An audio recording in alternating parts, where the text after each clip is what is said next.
Holy shit. Alright, I know it's been over a week since my last video, and I do apologize for that. There just wasn't a movie that came out this last weekend that I was really interested in seeing. I wasn't interested in seeing Ingrid Goes West, and I wasn't really interested in watching an animated film about ballerinas. Plus, I've just been kind of busy with life stuff. I'm about to move. This is gonna be probably the last video you'll see from this apartment. But luckily, I got something to talk about now. And spoiler alert, this is gonna be a spoiler-filled video because I can't not talk about the spoilers of the finale of season 7 of this show. You've been warned, so if you're not caught up, catch up. Alright, let's go. Game of Thrones Season 7. Yeah, alright, so last year I binge watched all of Game of Thrones Seasons 1 through 6 in the course of like a month. So although I do consider myself attached to the lore and the characters, I guess I'm not just as attached to the lore and the characters as fans have been for the past 6 years. So if I have different feelings about different events that most fans do, I apologize for that, but that's how I came into Game of Thrones. First off, since this season is just 7 episodes as opposed to the usual 10, to move the story along, yeah, these people are traveling faster than the speed of light. And at first I didn't even notice it because I'm just used to people showing up in like movies or whatever. It wasn't until I heard someone bring it up where I'm like, yeah, these people are traveling awfully fast. I remember in like season 1 when Ned Stark was going from A to B, it took him like the entire season to get there. But I don't really care if they're teleporting or not because the story in this season is really good. And this season is all about the impending threat of the dead army and the Night King. Because Jon Snow is all like, I have seen the Night King, so I gotta warn everyone about this. Daenerys Targaryen and Missandei and Grey Worm and Tyrion, they have all come back to Westeros. So Daenerys is hanging out at Dragonstone and sends for Jon Snow to meet her. So when they meet, you have it in the back of your mind that Jon Snow, spoiler alert for season 6, is a Targaryen. He's the son of Rhaegar Targaryen, who is Daenerys' brother, dead brother, and Lyanna Stark.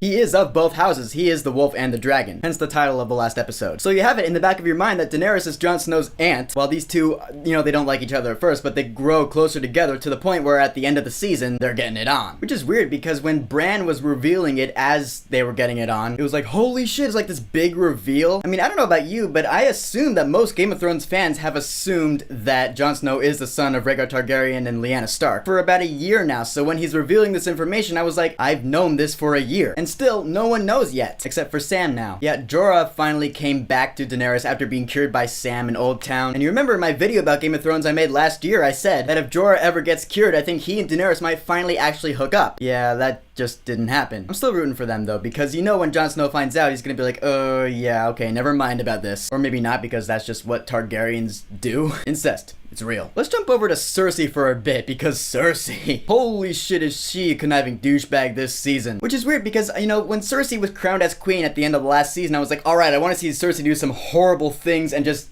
take over King's Landing like Scar from The Lion King or something. And she did some really bad shit for sure, but nothing really grand. It was actually more on a personal level. She tortured people on a really personal level. Like when she had that Dornish woman in the cell with her daughter, and she's like, I'm gonna murder your daughter the same way you murdered my daughter. And it's just like this really, really sad moment. You can see the Dornish woman, I don't remember her name, and she's just helpless as her daughter is just going to die in front of her. I'm like, that's a great scene. You hate Cersei a lot, but that's still a great scene. Just gets to you. And meanwhile, the Lannisters are hanging out with Dickon and Bronn and Mycroft from Sherlock, and they're moving the gold. I don't know. That shit doesn't matter to me. Because when Daenerys comes down in episode 4, holy shit. Episode 4 of the season is one of my favorite episodes, probably the entire show at this point. Because this is something I assume Game of Thrones fans have been waiting for 6 years, is for Daenerys to finally just set fire to a Lannister army. She comes down on Drogon, just gah! I was literally cheering in my room. I have recorded audio. Oh yeah! Let's rise some shop!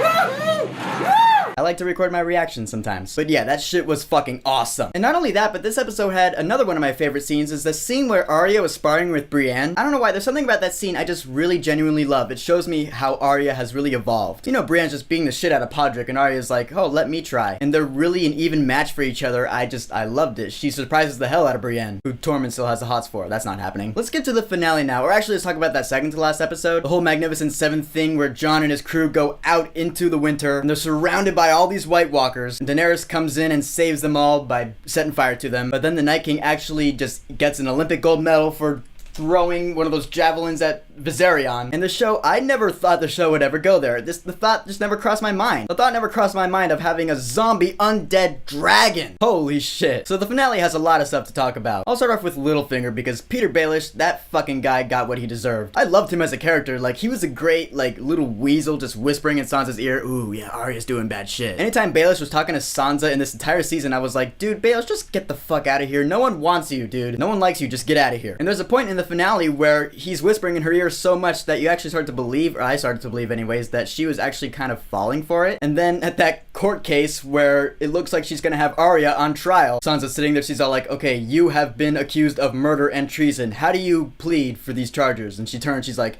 Baelish. I was like, ooh, alright.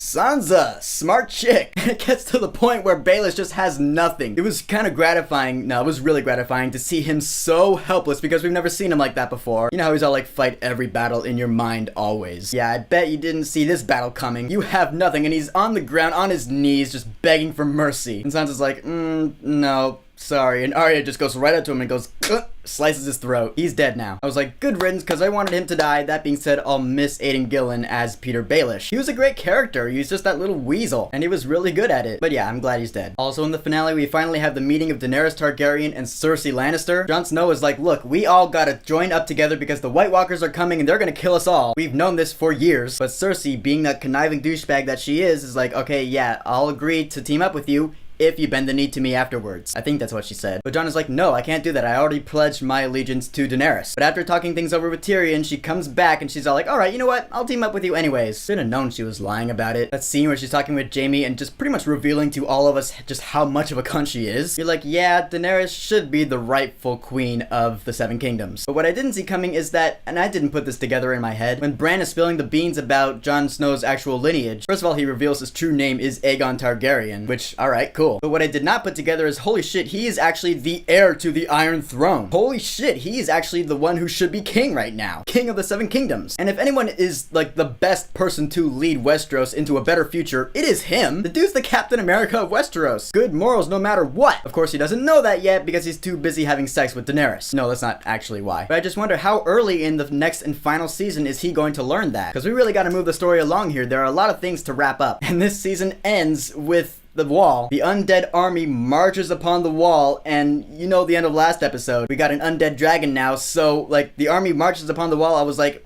where's the dragon? Sure enough, you hear the roar in the distance, and the Night King comes in on Viserion's zombie version and breathes blue fire onto the wall, Godzilla style. I could practically hear Pink Floyd in my head. Tear down the wall! Who knew all it took was a little blue dragon fire to bring down this wall that has stood there for centuries? So now the wall is down, and the White Walkers have a clear way into Westeros, so now they are marching into Westeros. The war is here, so now I feel like the next season is just going to be 6 episodes, I think it's just gonna be 6, of the big climactic war of everyone versus the White Walkers. I have a feeling that the next final season is just gonna be nuts, just mind-blowing after mind-blowing. So yeah, this season of Game of Thrones was great. I still love the characters. Arya is still my favorite, although she is starting to scare me a little bit. You know, the scene where she was talking with Sansa and pretty much threatening her. I was like, yeah, Arya, you're awesome, but you're starting to scare me a little bit. Don't descend into villainy. She's just becoming really merciless in her kills. And another one of my big questions is, who is going to kill Cersei? Is it going to be Jaime? Is it going to be Arya? We know Cersei's not going to make it through the next season. Someone's going to kill her. My question is, who? I still love the visual effects. Those dragons look fucking amazing. The music, Ramin Djawadi, is just awesome. I can't believe it's just 7 weeks out of the entire year. Now I gotta wait an entire year again for 6 little episodes of Game of Thrones for everything huge to wrap up. I guess that's how HBO works, though. So Game of Thrones Season 7, have you watched it? What did you think about it? What do you want to say about it? What are your theories for next season? Do you have any questions? Whatever you want to lay out about Game of Thrones Season 7, go ahead and leave that comment. And don't forget to subscribe.